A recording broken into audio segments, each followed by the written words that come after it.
Salut! Aujourd'hui à la bisounerie, on fabrique un jeu d'adresse festif pour pimenter nos parties des fêtes en collaboration avec PRT-CNC.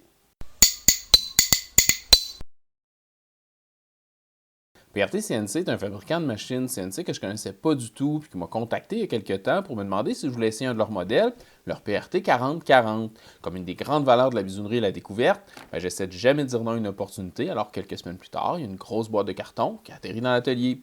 J'ai finalement l'occasion de voir ce qui en retourne.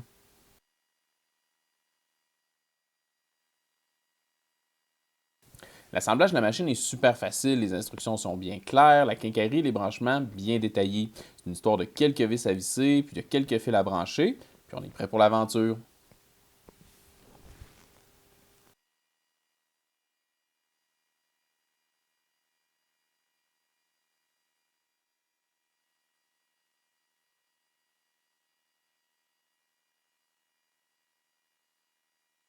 Mais avant de mettre la machine à l'épreuve, un petit mot sur le jeu qu'on fabrique aujourd'hui. C'est vraiment pas mon invention, là, vous en avez peut-être vu déjà passer ailleurs, c'est seulement ma version. C'est un jeu parfait pour animer vos réunions de famille du temps des fêtes.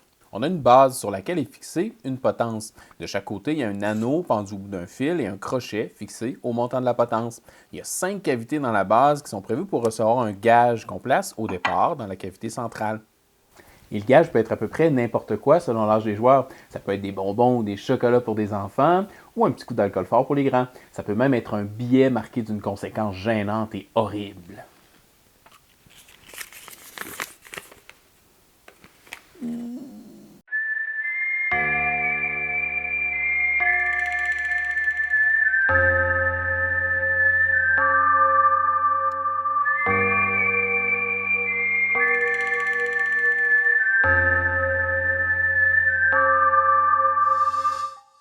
Au signal, chacun des deux joueurs tente de balancer l'anneau au bout de sa corde pour qu'il aboutisse dans le crochet. Et chaque fois qu'un joueur réussit, il peut déplacer le gage d'une case vers lui dans le cas de bonbons ou de chocolat, ou en s'éloignant de lui si c'est un petit coup de fort ou une conséquence.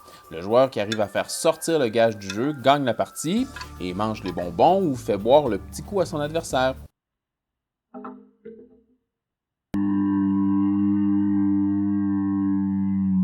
Une dose parfaite d'action puis de saine compétition pour mettre de la vie dans nos soirées du temps des fêtes. Fin de la parenthèse, on retourne aux étapes de construction du jeu.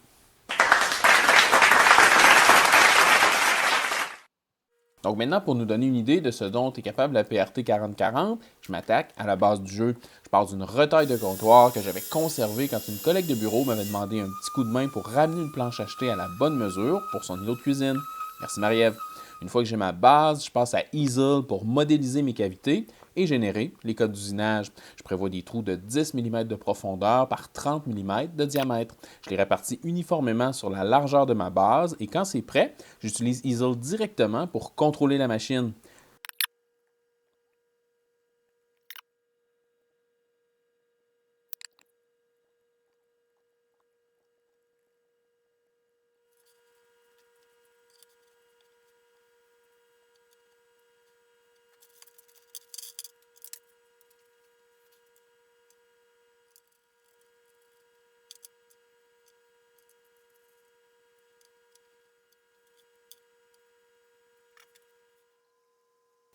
La dernière machine que j'avais configurée ici était la Mandrill 3060 de Your Home. Et comme je m'attends au même type de performance ici, j'utilise directement le profil Easel de la Mandrill. Je place la fraise au point zéro de ma planche et je suis prêt à voir comment la PRT 4040 se débrouille.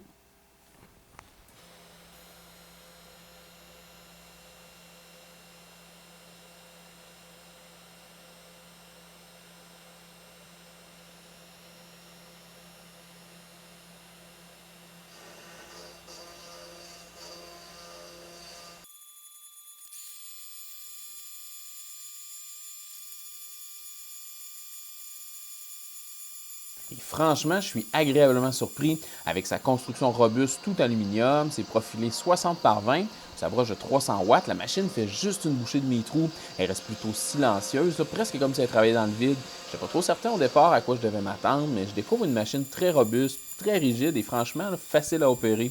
Je crois bien que cette CNC-là va trouver une place permanente dans l'atelier pour attaquer différents petits projets.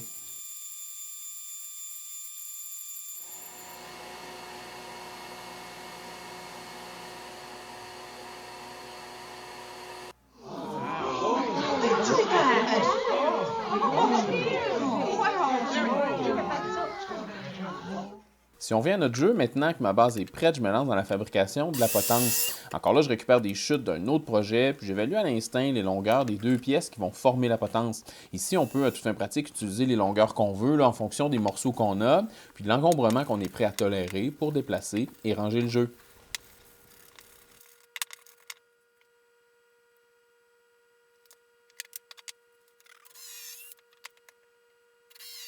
J'utilise une vis pour m'assurer un bon positionnement, mais c'est la colle qui va à terme assurer un assemblage solide. Je fixe les deux pièces de la potence ensemble et cet assemblage-là à la base en prenant soin de bien centrer le tout. Ensuite, j'installe les crochets et les anneaux. J'utilise la laine tout ce qu'il y a de plus ordinaire en guise de corde. Ici, il faut prendre soin de bien choisir la longueur de corde qui va faire en sorte que la trajectoire de l'anneau va rencontrer le crochet.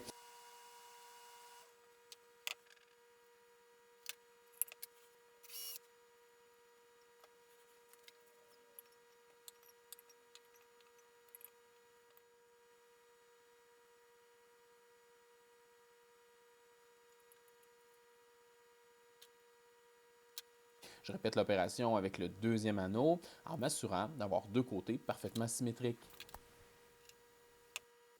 Et voilà le travail. Il ne manque plus qu'un gage et des joueurs pour que la partie commence. Je suis vraiment content de la tournure qu'a pris ce jeu-là. C'est un projet assez facile qui se boucle en une heure ou deux à peine, puis qui permet de donner une deuxième vie à des chutes et à des retailles. Je suis aussi hyper enthousiasmé par le comportement de la PRT 4040 que vous allez revoir assurément sur la chaîne dans le futur.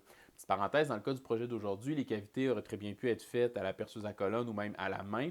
Donc, ce n'est pas impossible d'attaquer un projet comme celui-là si on n'a pas la chance, comme moi, d'avoir une CNC dans son atelier. D'ailleurs, si vous êtes curieux d'en savoir plus sur la PRT 4040, je vous laisse un lien dans la description.